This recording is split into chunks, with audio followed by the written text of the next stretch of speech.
Good afternoon, everybody. Hopefully this is on. I think it is on.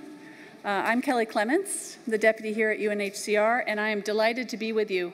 Not for the first time. I did join some of you last night, but certainly for the first time in the formal sessions of these NGO consultations, and a very, very warm welcome to join my colleagues in terms of the discussions that we've had certainly yesterday, today, and we'll have again tomorrow. I'm delighted to be here to talk about something that is near and dear to my heart, which is innovation. And hopefully most people, I see people still coming into the room, most saw the 9 projects that we put up there to get your juices flowing to talk about this topic and help us launch what we hope will be a really exciting, slightly competitive, very interesting process over the next few months, but I'm not going to spoil the punchline yet. What we want to do over the next hour is talk a little bit about how we see innovation generally in terms of the community that's in this room, the community more generally, try to dispel a few myths along the way, and look at how innovation can really help to lead to solutions for the people that we're serving, solutions for each other. This is about delivery, obviously, but also about how we do things differently, even more creatively. But I also want to tell you certainly what we see innovation is not being. Because I have to say, about 5-6 years ago, UNHCR established an innovation section within the organization. It's gone through various processes and modifications and evolution and transformation, and that's exactly what innovation is. It's not necessarily this shiny bauble that will be the panacea to make everything better. It's not necessarily a project or a thing. It's creativity, it's how we do things, it's inclusion, it's a process. And it's certainly not limited to technology, because there's, I think, also a facile understanding that when we talk about innovation, it's really the private sector that has the magic bullet on each, and we'll talk a little bit, I think, about that in the panel, and that's not necessarily the case either. It's also not the case that we know best, you know, in terms of where we may sit, if we're refugees, if we're civil society, if we're academics, if we're part of the big UN family. No, people bring their own perspectives, their own ideas, and very much a diversity of view and different ways of doing things, and that can lead to intensive innovation and intensive change. It's really what we see innovation as being is turning and translating an idea, or it could be an invention, into something that creates value. And that is something that then can be replicated, it can be certainly reproduced in other operations, it can be shared, and it's certainly not something to keep to yourself. It is something to talk about, and it's something to really create a buzz around. In terms of what we're talking about with regard to innovation being really, it's essential now more than ever in terms of the complexity of the world that we're dealing with, the challenges of delivering protection and aid for people's self-reliance, their own empowerment in terms of rebuilding lives. And it really is essential now more than ever, given the demands, the number of people we're trying to serve, the very difficult environments you all are working with us in. It's not an option anymore to look at innovative approaches, strategies, and ideas. So we, from the UNHCR perspective, have embraced innovation. We look at this not just in our operational context, but also in terms of the organization and how we might do things differently. And great credit to Chris and his very cool and vibrant innovation team who are actually in the room with us today. But also across the organization trying to talk about this in a very different way. It has a lot to do, and this is why we wanted to take the opportunity of being with you today, it has a lot to do with partnerships. And partnerships with all 580 of you who are part of the conversation of the last day and the next day, is essential for us to make innovation work. It will also allow us to adapt to new situations, to be flexible, to be responsive, but also to anticipate. This is really critical. So it's kind of a whole of, you know, there are many pieces to this. It's not all of us on our own. So what we would like to do right now is I want to invite Peter Patali, who is the co-founder and executive director of C10 in Uganda, to join us. And he's obviously head of a very important organization, but he is also a refugee, and he's done something quite innovative to spark the conversation. And then we'll talk a little bit about the panel that will follow. So Peter, over to you.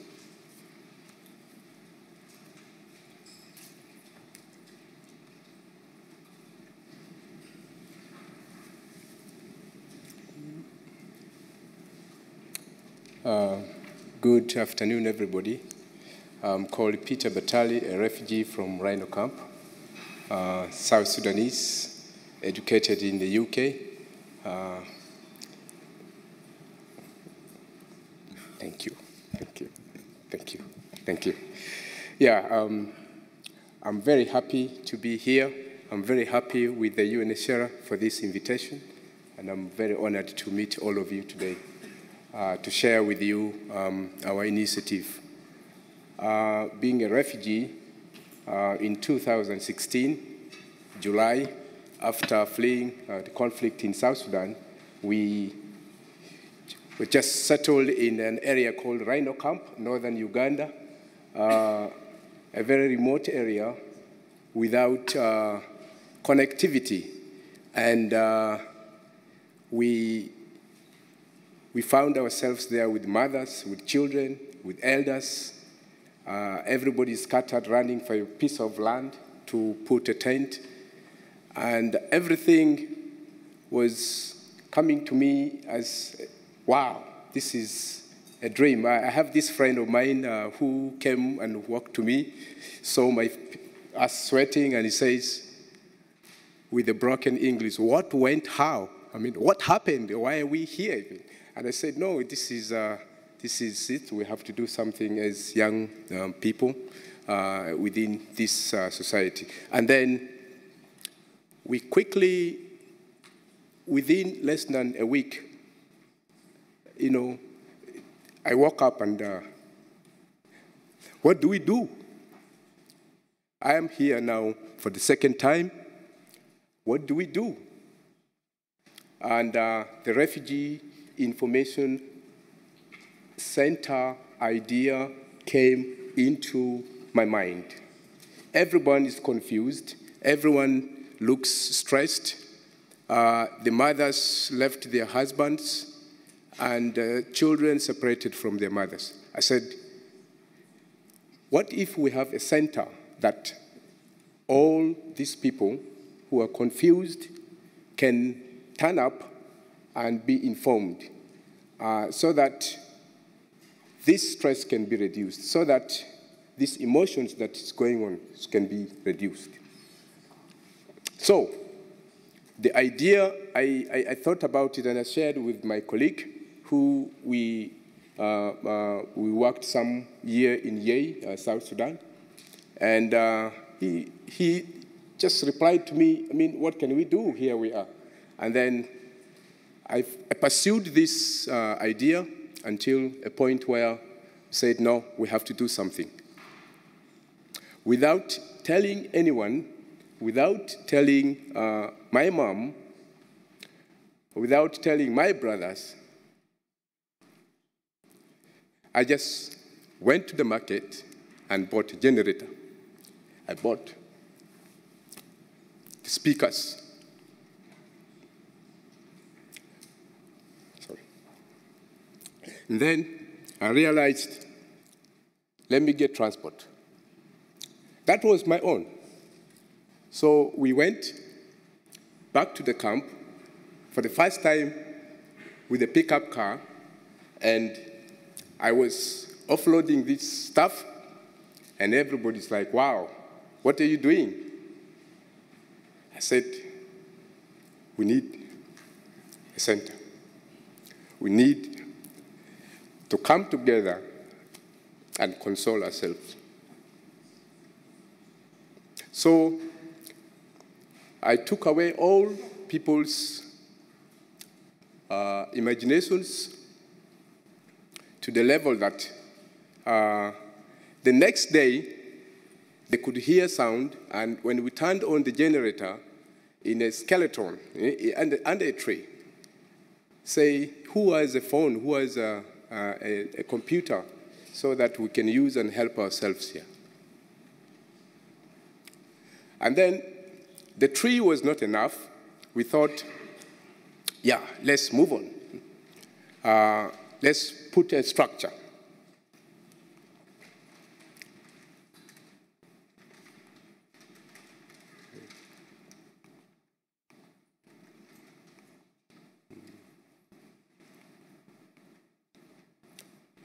We have to put a structure. We cannot continue like this. Because the refugees came in huge numbers, the response was overwhelming.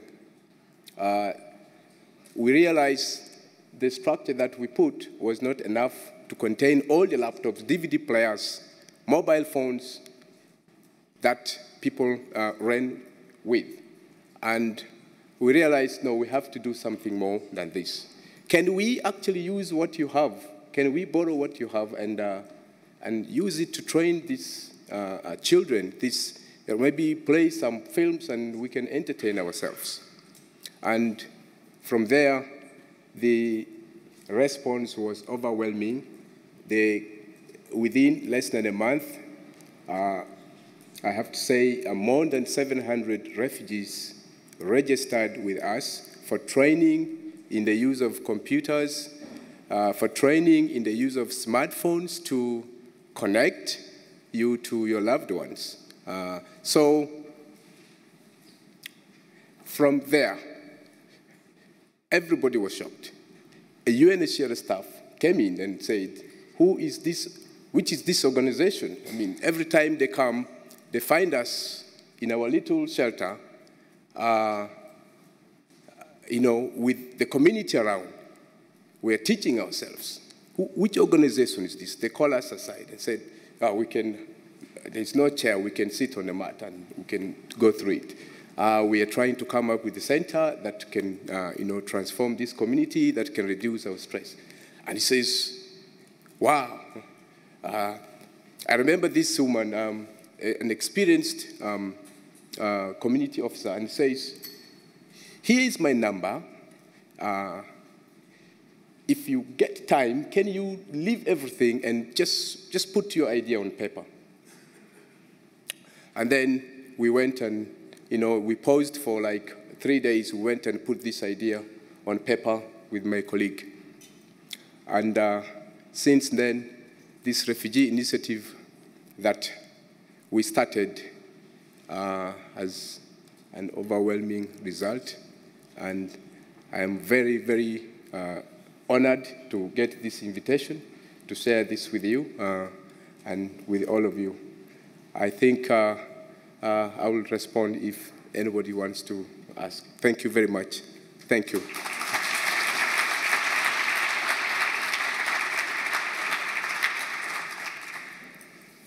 Okay, are you inspired? Do 500 of you want to offer a good idea like this? Yes? Excellent, excellent. Well, we can see why he calls it the Community Technology Empowerment Network, because that's exactly what it's done. It was started with an idea, and you built from there, and you were able to start to support yourselves and respond to an immediate need. And it went from there. So we're going to do something that we've not done before, and we're going to launch a challenge for you. And the challenge is going to be our first innovation award, NGO Innovation Award. We probably should have done this several years ago, but like I said, we continue to transform ourselves, so here we go. Let me tell you a little bit about it. What we want to do is to recognize, to be able to inspire, to be able to incentivize and catalyze some of the creative solutions like Peter just told you about. We want this to be something that you don't have to think that you're coming from a small organization. How can we possibly compete with perhaps some of the larger organizations amongst us? No, no idea is too small, too minor to be able to offer to this kind of a challenge and this kind of an award. So really, if you've got a good idea and you want to test it and you think that it can work, offer it up and submit it. It will, obviously, we're going to be looking for those creative solutions in terms of the one that comes out on top, but it's to improve the lives of refugees, host communities, other people of concern to all of us. And that should really be the goal in terms of the solutions piece of it. What we're looking at for are not a perfect, you've seen here through Peter's presentation, something that is really pretty fully formed now and in fact resulted in an organization that now drives this kind of change on a regular basis. We don't want those well-conceived projects. We want the kernels and the ideas of what you think might be able to work, but that you need a little bit of support in order to be able to test it. Test it and learn from it. And it may, in fact, fail in the end, but we need not be afraid of that either. And so the risk-taking aspect of it is important to us. It's also an experiment for us in terms of a different way of engaging with all of you. And for us to better understand some of the challenges, some of the issues, and also some of the thought processes along the way. So we're looking for ideas from NGOs. You don't have to be a formal partner of ours. We consider you all partners, but a contractual partner. So again, the partnership in the broader sense for us. It should be people-centered, it should be community-based, and it should emphasize experimentation, like Peter just did with regard to the C10 showcase. We're going to have a well-balanced jury of judges who will look at this, and don't ask me who they will be yet. They have not yet been identified, but they'll include not only our team, but also NGO reps and others, innovation experts that can help us wade through what we hope will be hundreds and hundreds of great ideas. We will take, the opening of and you should all have, I think, if I've got it here, there should be little slips of paper right in front of you with cards with all the details where you can find out more. But we will, yes, there you go. We will close this by July 31st in terms of the great ideas you'll submit, and we'll have decisions made in the course of the fall and an awards ceremony of sorts in December, awarding 10,000 to the best idea and 8,000 to the second best idea to be put into testing the idea to see how it can work. And the submissions should really demonstrate how the experimentation plan has been co-created or led by affected communities. So this is very much a partnership also with the people that we're serving. And it should also have some element of gender equality, inclusion, and diversity expressed in the idea. So, sounds like a plan? Great. Let's do it.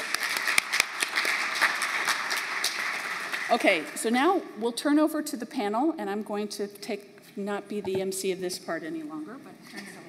Yes. Good afternoon, ladies and gentlemen. Really glad to see so many people here. I hope you can all hear me. Put your hands up if you can't, and then I'll shout at a technician somewhere. We've got about 40 minutes. We hope to have a really dynamic and participatory discussion on innovation. I want to first of all introduce our panel. Deputy High Commissioner Kelly Clemps really needs no introduction. Peter Batali, you've already very eloquently introduced yourself and the work you've been doing. So we have Marcelo Garcia here from Bright Lights, also involved in information technology with refugees. And because these two panelists have already had a chance to talk, I'm going to ask Marcelo the first question. About halfway through, we will be asking for questions and points from the floor, but because, as I said, we're looking for something quite dynamic and innovatory. Not long speeches, please, questions and points. But Marcelo, for you first, especially after having heard Peter's experience, when we think about trying to partner with a Leviathan like the UNHCR, what are the challenges? I mean, when you try to get an innovatory project up and running, what are the challenges and how do you overcome them? Very pleased to be here. It's a great honor. I'll start by responding with a story from how I got to the seat. In fact, not this morning, but the whole path over the last 2 years or so. I created Broad Lights with a friend of mine. It's a very small nonprofit, and the focus is asking people how I can help them. So it's basically using a basis of a professional network that I built over my life, the networks of friends, and going to people basically to understand how I can be of help either directly or through my network. So it's really important to make sure that the help is defined by the person receiving the help, not the person giving the help. And in many cases, you have lots of extremely well-intentioned people really detracting value because they can't really understand what is the definition of value from the person on the other side. And I was extremely persistent with the ICVA, if I may mention them directly, making phone calls, showing up in the office without being announced, and just trying to understand how I could help them. Not trying to pester them too much, but eventually they invited me to be an exhibitor last year during the annual consultations, and I ended up here. Now, it started with the attitude of basically trying to leverage something that I believe to be a value, and then asking people to define if that's also value from their perspective. And it is the classic case of the longest journey starts with the first step. So you need to have the goal and try to understand what is the right direction for you to move on, and try to make sure that you ask people around to facilitate this process. And this, I'll probably get back to that later on. It's really important to ask your network for their opinion before you make any large decisions. And when you're talking about large organizations, the more feedback you have, the better it is, because they have a very thick layer of history and legacy that they need to deal with that is not obvious to people from external organizations. So the more questions you can ask, the better prepared you will be. Thank you very much. Peter, can I ask you just to follow up on that? Because one of the things you mentioned was asking all the time. And we were talking earlier about that the voice of refugees themselves has got to be, nothing happens without us. Did you, when you first arrived in Rhino Camp, did you find people were telling you what you needed instead of you being able to say, actually, I think we need this? I mean, what was that one of the challenges? You were a beneficiary rather than an active participant. Yeah, thank you. The story of C10 is that we were almost instant in our response. It did not take more than a month when we intervened. The idea came within just a few days when we were settled. So when partners came, they already got us in action. And whatever ideas that they have for us, we welcomed. And as we welcomed that, we were also trying to tell them that this idea that we have, is there any possibility that they could support? And it's a gradual process. Of course, the idea is very different from most partners. As you can imagine, people are bringing tents to help people accommodate. And here we're talking about we need to transform the minds of these refugees. This stress needs to be reduced. So it's like, what are you talking about? So it took gradually some time to be recognized. And we are happy it's the UNHCR that recognized this idea. And we're happy to reach to this level. Thank you. Kelly, can I come to you now? Because on the one hand, you've admitted yourself, perhaps, the very fact that this panel is taking place, you've initiated this prize, is a recognition that this kind of innovation, these ideas, are not only valuable, they're actually necessary. And yet, at the same time, one of the reasons that they're big organizations like the UNHCR is that, well, for example, when I first started my career as a correspondent, this was during the the wars in former Yugoslavia, there were a lot of very small, I'm going to take my lorry full of baby milk and nappies and take it there. They got in the way. It was quite dangerous. So now I'm thinking, if you want innovation, clearly it's an innovation that you need to assess, that it will actually be positive and also sustainable. Yeah, I think there's a time and a place for everything. And during some of the times that you're talking about now, Imogen, in terms of right in the midst of a crisis, an emergency, you have people that are moving very quickly from place to place, that's probably not the time to try something that may cost lives. But there are plenty of operations that we're all working in, contexts that we're working in, where people have been in situ for quite some time, where we may be doing the same thing day in, day out, and where we need a spark. We need something to change the dynamic, to change the power relationships, to put the power back into the hands of refugees and host communities that are trying desperately to support. And so these are the sorts of circumstances where we need to have the sparks of those good ideas, where we can try to transform in partnership operations that perhaps have been thinking in a certain direction to think in another direction. Okay, Marcel, can I turn to you then? Innovation, do you want to give me a couple of examples of it? I mean, it's not just technology, is it? It can be other kinds of innovative. I'd like to start by saying something that maybe has been said before. Every single person in this room, and basically every single person on the planet who hasn't been living in the Ethiopian heartlands for the last 200,000 years, is somehow a refugee. They had to move. They had to leave because of war, famine, because of natural disasters, and only the ones who could understand innovation were the ones who survived. So we're all success stories here. And we just want to make sure that we're accelerating the success stories by understanding how innovation works, which is why the award is such an important idea. Even if you're not necessarily working with healthcare, you work in telecommunications, you can look at an idea for healthcare and say, oh, wow, this is great. You know, he's just mixing, or she's missing two things that I had never thought about before. So what's really relevant is trying to understand that the box we're living in is not necessarily the whole world. Try to stimulate the conversation so that you can have input from people who have different perspectives, and meeting in the middle and learning new things along the way. And understanding also that failure is not really truly a failure if you have learned from the experience, so that you can move on to the next step and try to get a better idea going on in the future with as many partnerships as possible, which is, I guess, the main reason why you're all coming here today, is to make sure that you meet your partners in the future.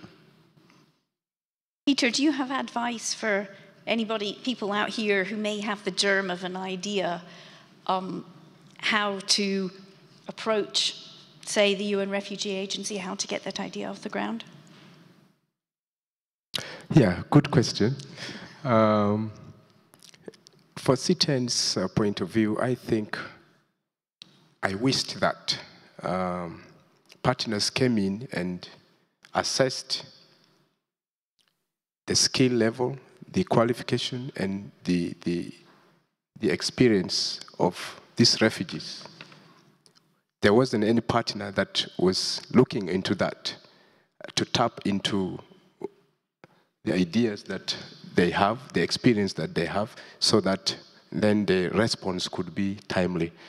So I would recommend that humanitarian organizations, you know, in a refugee crisis, to really, first time as they deliver a tent, assess the human being that has become a refugee, so that together you work and together you build the capacity of these refugees. So assess the capacity of the community and support the initiatives that they have. And because their initiatives are instant, I believe that refugee lives can be transformed so fast and effectively. Thank you. Yes, can I tag on to that? Because we've had two remarks by the panelists in terms of us being a hard organization to crack. And it's true. We are a big organization in partnership with all of you. I think the entire community can make those that don't work in that community's heads spin, including some of the private sector partners that want to help but don't know how, or have an idea but are not sure where to go. And we have a number of places within the organization that has some responsibility related to partnership, and maybe we can come back to that a little bit more in the session tomorrow. But when it comes to innovation from our standpoint, don't present an idea once, and if you don't get the response, give up.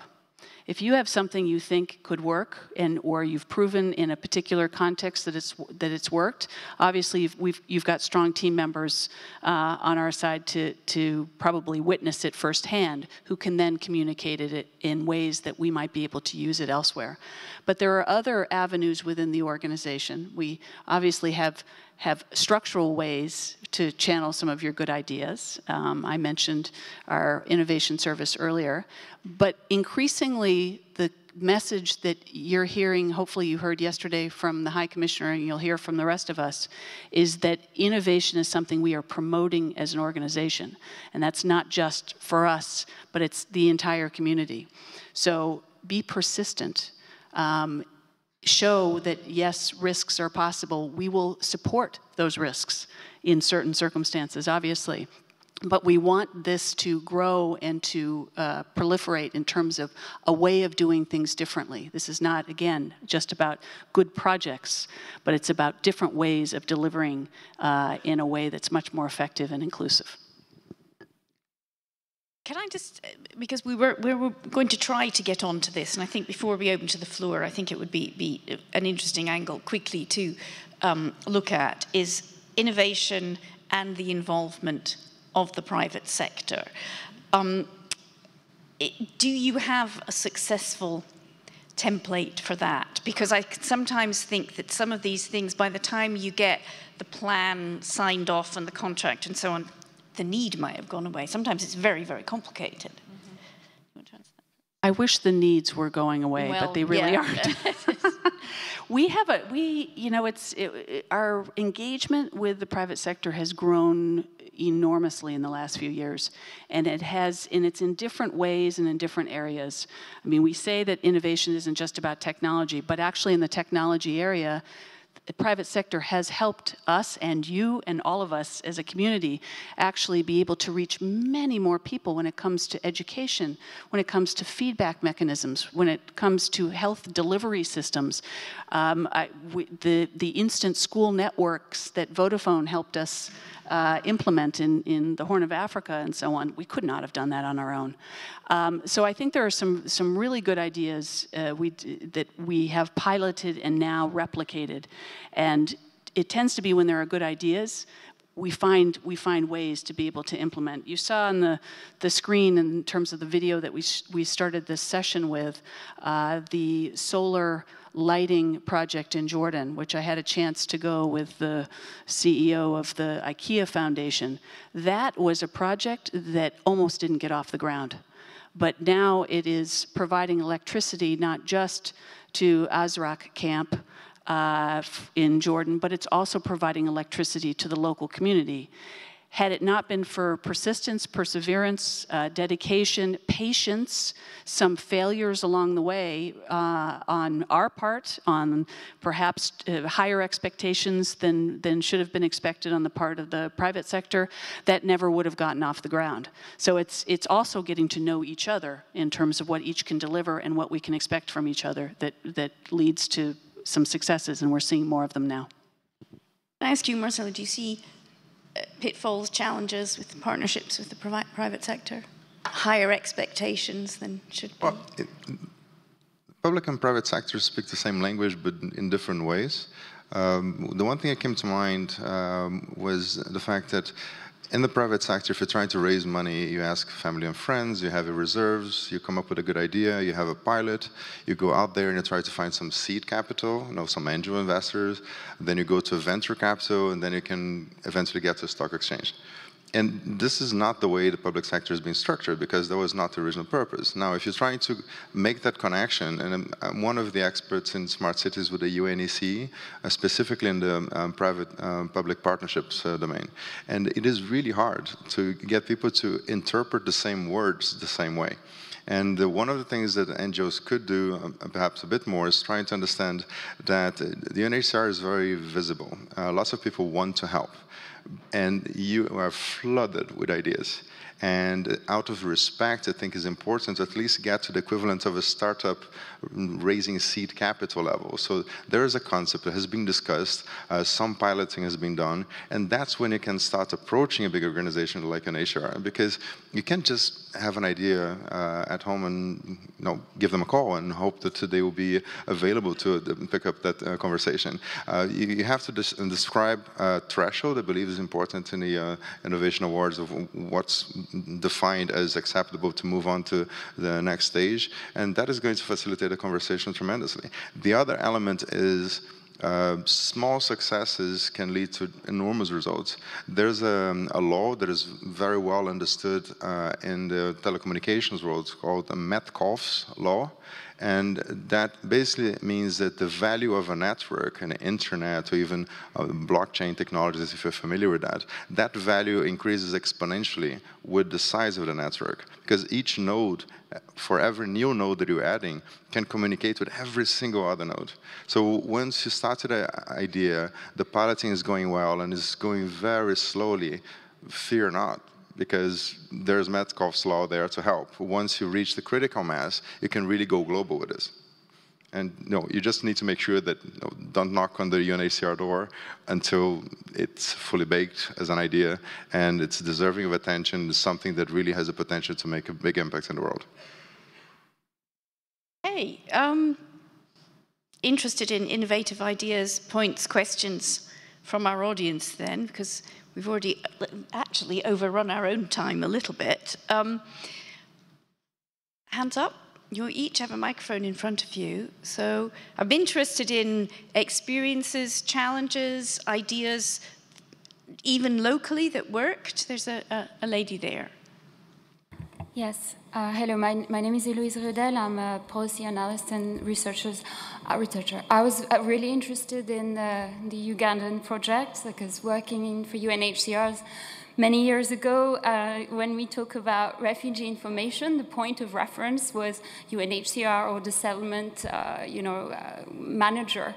And I think that the fact that this is a refugee-led initiative is essential about empowerment, but also to really show that refugees have the knowledge and have the solutions. So I picked up from your presentation two things that you've said.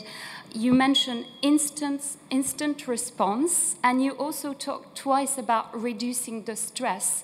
So I feel, and you can maybe confirm that you're not just giving information, that you're really helping, you reassure. So I would like to know more about what exactly is the center doing. Is it helping to contact family, get information about assistance, access to livelihood opportunities? So please tell us more about your great project. Thank you.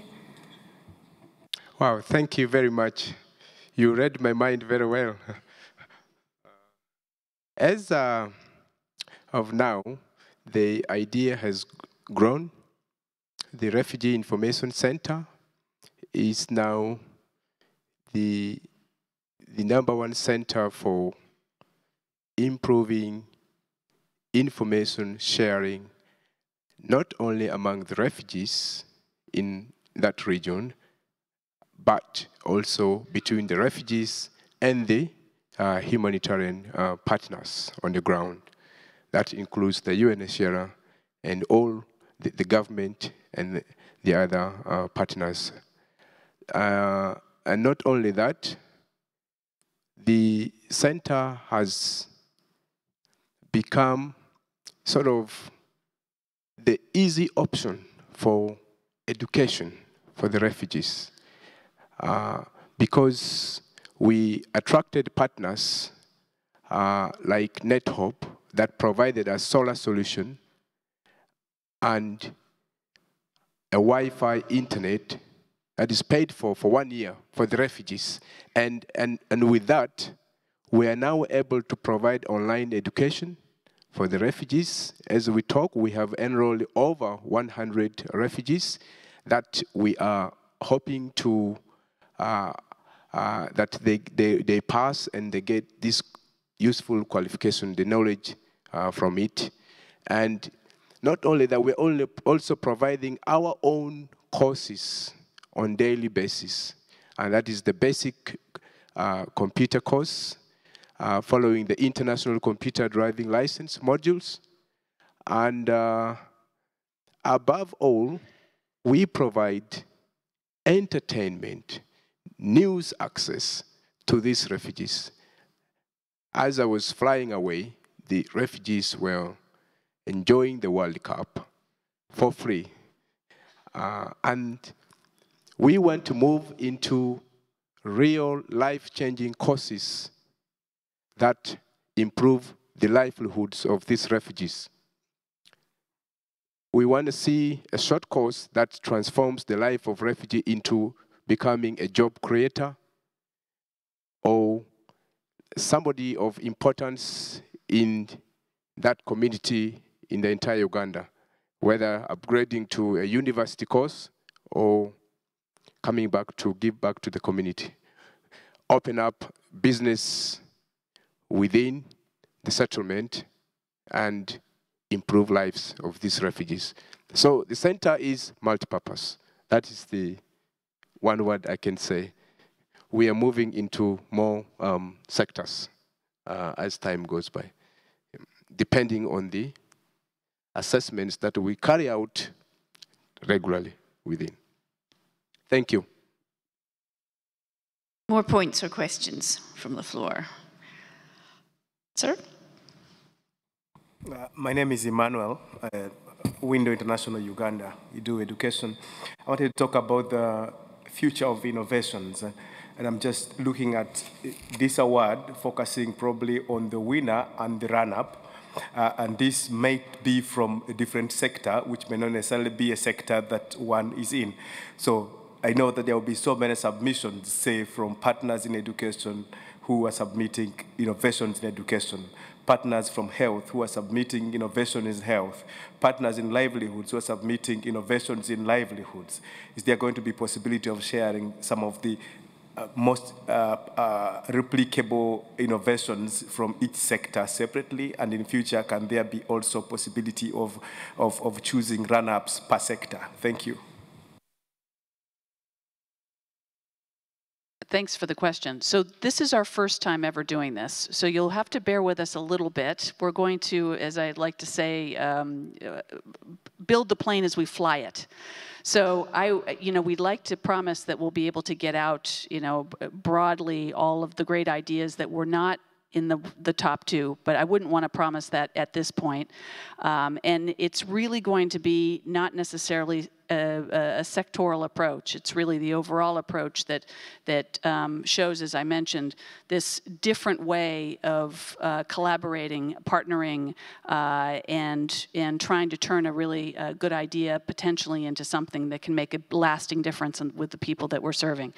But let us try to go through this and see how it works, see how many fantastic ideas we get, and how we might be able to communicate even those that perhaps did not make the top two. Thank you.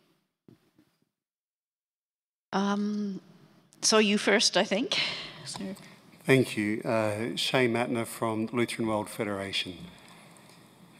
We're really grateful for this initiative, and you certainly have our attention. We love the idea of a competition like this, and also your willingness to understand that innovation is not necessarily something new and shiny, but it ultimately has to have a meaningful impact on the affected communities.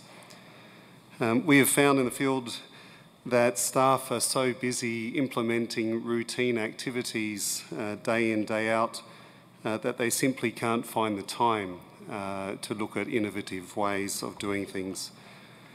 Can you foresee a time in the future when UNHCR could introduce a budget line for innovation in funding agreements, or indeed an innovations fund of some description, not necessarily to create an innovative project, but to create the space for staff to think about innovation in the first place?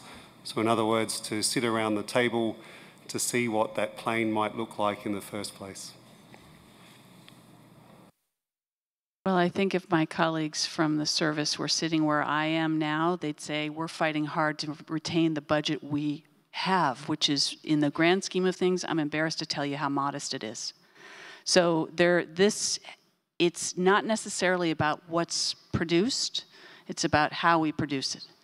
And I think, in terms of, I can't make such a promise. What I can say is, given what the messaging that you are hopefully hearing from us at a senior level, as well as from colleagues in all the operations in which you're serving, is that we are looking for these different ways of approaching solutions in partnership.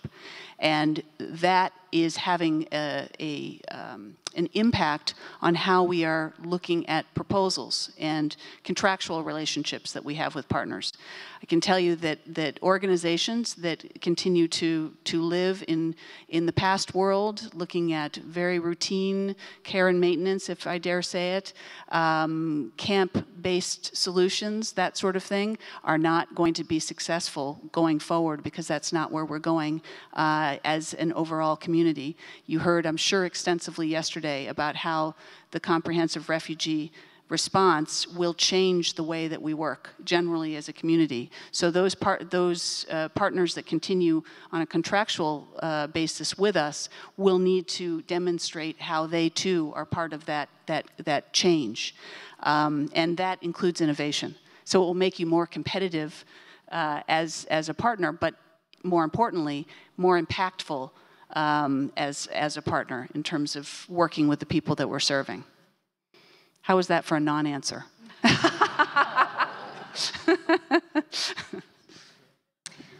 Are there any more? Sir at the back, and then there's the lady here. We'll take both of them one after the other, actually. You first, sir, and then Okay, thank you. My name is Stephen Kovacs. I'm from the Berlin-based Agency for Open Culture and Critical Transformation, small nonprofit NGO. We work together also with Peter and other friends here from Ugandan refugee camps. It's great to see this initiative happening. We came specifically to find out more about it.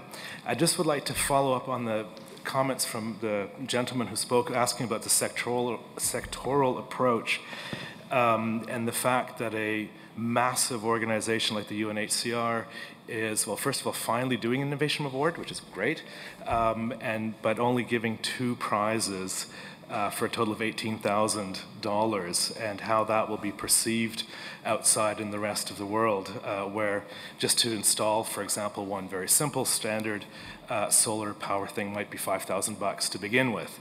My question, though, however, is about how you select the NGO innovation experts for assessing the prizes, and whether you work together with known global innovation networks, especially in the, let's say, non-commercial sector, such as the Global Innovation Gathering, which is one of many networks that exist with 200-300 members around the world working in all these innovation sectors. So just a little bit about that. Thank you. take the lady there as well, and then we'll... Thanks so much. Caroline Nichols with Interaction. It's often said that failure is an excellent teacher, and of course, as has been mentioned already today, critical to real innovation. I'd like to know a little bit more about your experience with failure in terms of partners and other stakeholders. So did it ever hurt relationships, say with persons of concern, partners, or even donors? Thank you so much. Kelly, I think the first one, why is the prize money so small, and who's going to judge it? And then I think maybe Peter and Marcelo, it would be interesting to hear if you've had an experience of, project failure, projects that don't work.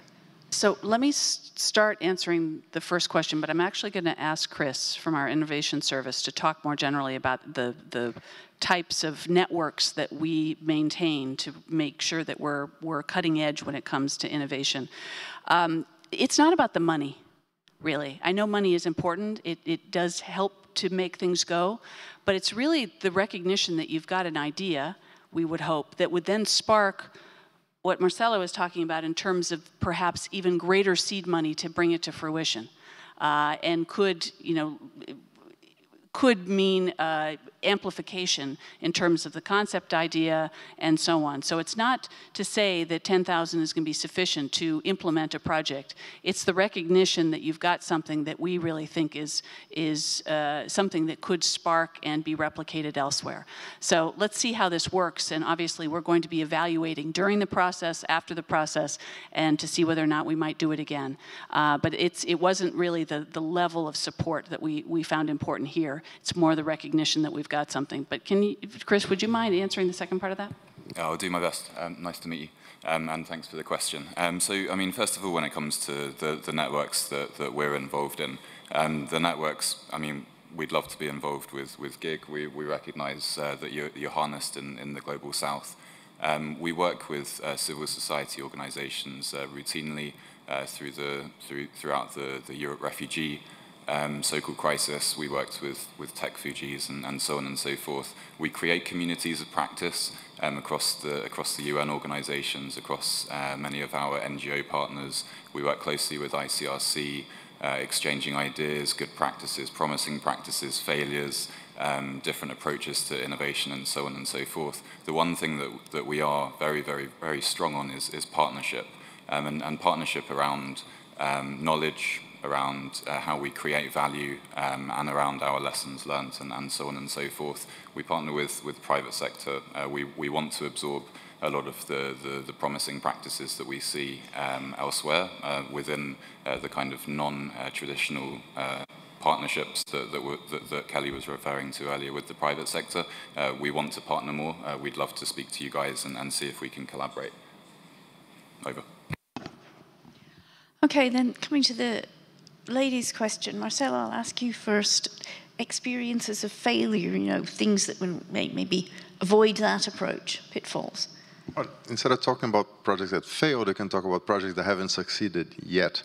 You have an element, and then I really started getting quite heavily involved with the refugee cause in early 2016 because of the European crisis. I was in Davos, and everybody was talking about this. As in this year in Davos was all about blockchain, and that year was all about refugees, and lots of people were extremely well-intentioned, but extremely busy. They started projects. One of those, in fact, succeeded beyond any expectations, called Tech Fujis. I think Chris is aware of that. And lots of people using this Tech Fujis platform started initiatives using open source software, but they couldn't get enough traction from a private sector perspective. So they lost the stimulus to continue, but the open source software that was developed is still there. So you need to have people to look back at what has been done in the last 2 or 3 years, because I think that this is where you're going to get the bulk of relevant and valuable software that has been created, and try to reboot it and continue the development, because being open software means that anyone can leverage that for their own projects. I would also like to mention a story that is not related to refugees, but assimilated communities. It's an indigenous tribe called the Honey Queen in my country, Brazil. My mother's from the Amazon, so I care deeply about the cause. And one of the chiefs, in fact, the first chief in Brazil that got a university degree, he decided to go to California with support from NGOs, not necessarily from Brazil, but I can't recall the country now. He went straight to Google. He knocked on their door wearing a headdress and all, and started asking for help. He was like, I have a problem. You guys are good at finding solutions. What kind of solutions do you have for me? And he had to do that for several years until Google developed an Android phone that would operate without the GSM signal, so that it could tag highly valuable trees that could then be protected, and that would allow them to generate additional resources. So he went out there and he was asking the question, and the private sector is really, really happy to help, but they're also very busy, so you need to frame the question and indicate exactly how you believe they could be of help. And the case of this Indian chief is, for me, the best success story I've ever heard when it comes to getting the private sector to recover from perceived failures and transforming them into successes. Peter, can I ask you to come in on that? Thank you for bringing the word failure.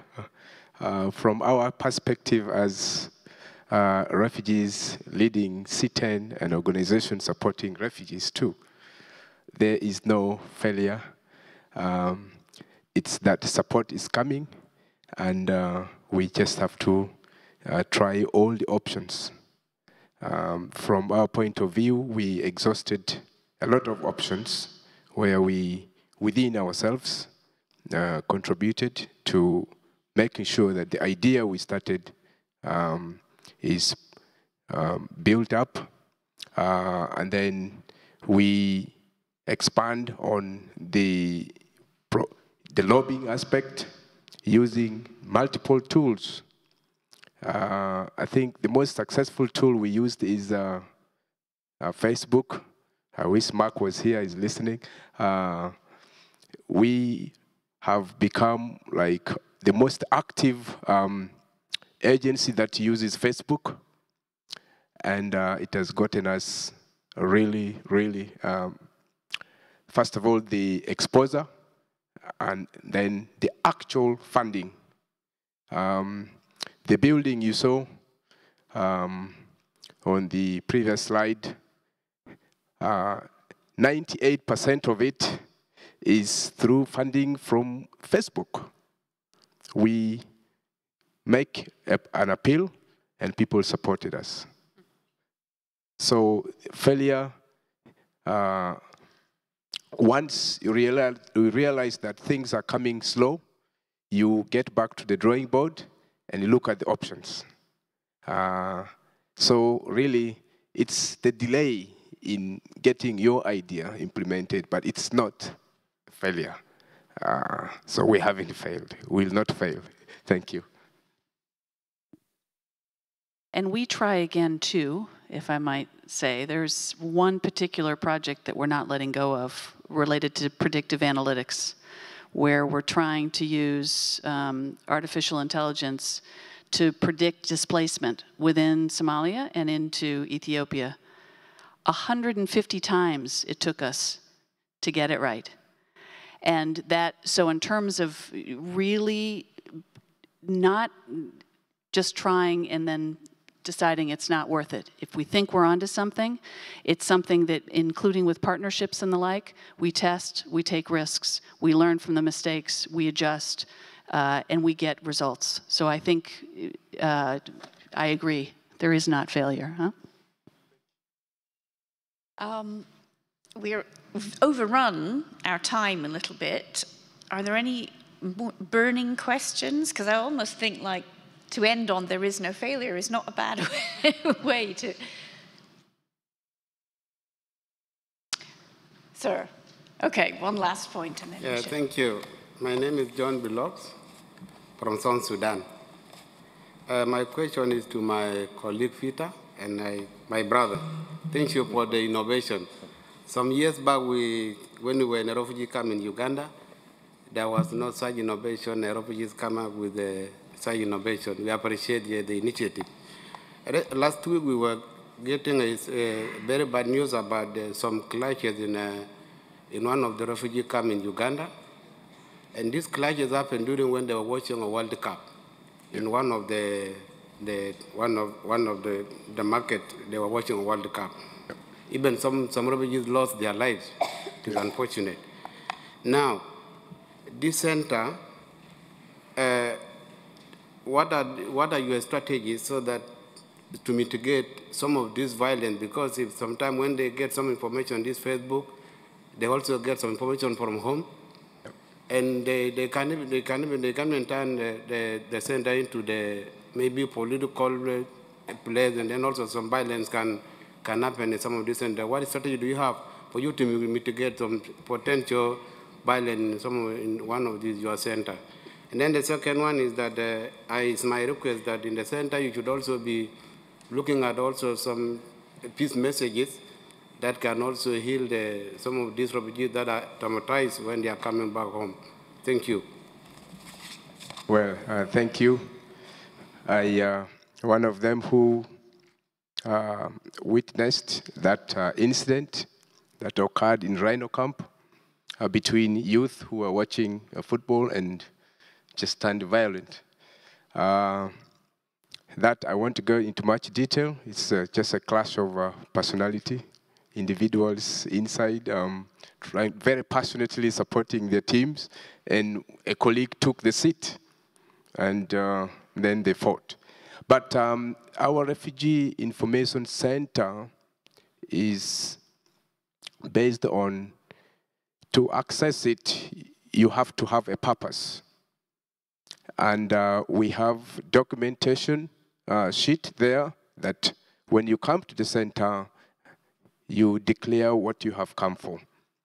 And we have the presence of the local leadership that has taken ownership of the center. And that includes the refugee welfare counselors, the office of the Prime Minister, that's OPM, through the settlement commandant, and the UNHCR. On a daily basis, the center is monitored on what we are doing. And so the community comes there for purpose. And we have not witnessed this sort of arrogance because the leadership is there. At one point, there was a member of the community that came and wanted to lock our door because they thought we have money, and he made some bricks, and we did not pay the full amount. And then I was astonished how that situation was resolved. Sitten had not to do anything, but the chairman and his own community neighborhood just calmed them down. And that is what I mean by ownership. And then we looked around within our budgets, and we resolved the situation amicably. Yeah. So the football is ongoing. They have learned lessons from there, and we pass. The message is that we are here for purpose. And when we watch the game, we are informing ourselves, because you won't sit comfortably at home if you didn't know what was happening with your team, your favorite team or country. So then we are happy with the center, and we want to replicate or extend these centers to areas like where the conflict happened, so that they will be busier enrolling for courses, they will be busier accessing the internet, connecting to relatives abroad, rather than fighting. Thank you. Okay, well, I think we probably do have to wind up now. I would just say, clearly the door is open for innovation and ideas, so don't, let them just stay in your heads, bring them forward. UNHCR, huge organization though it is obviously recognized, needs some new input, wants new input, and particularly from the field and from refugees themselves. So I thank all of our panelists, Kelly Clements, Peter Batali, Marcelo Garcia, and thank you all for the good questions and for so many of you turning out to listen. Thanks.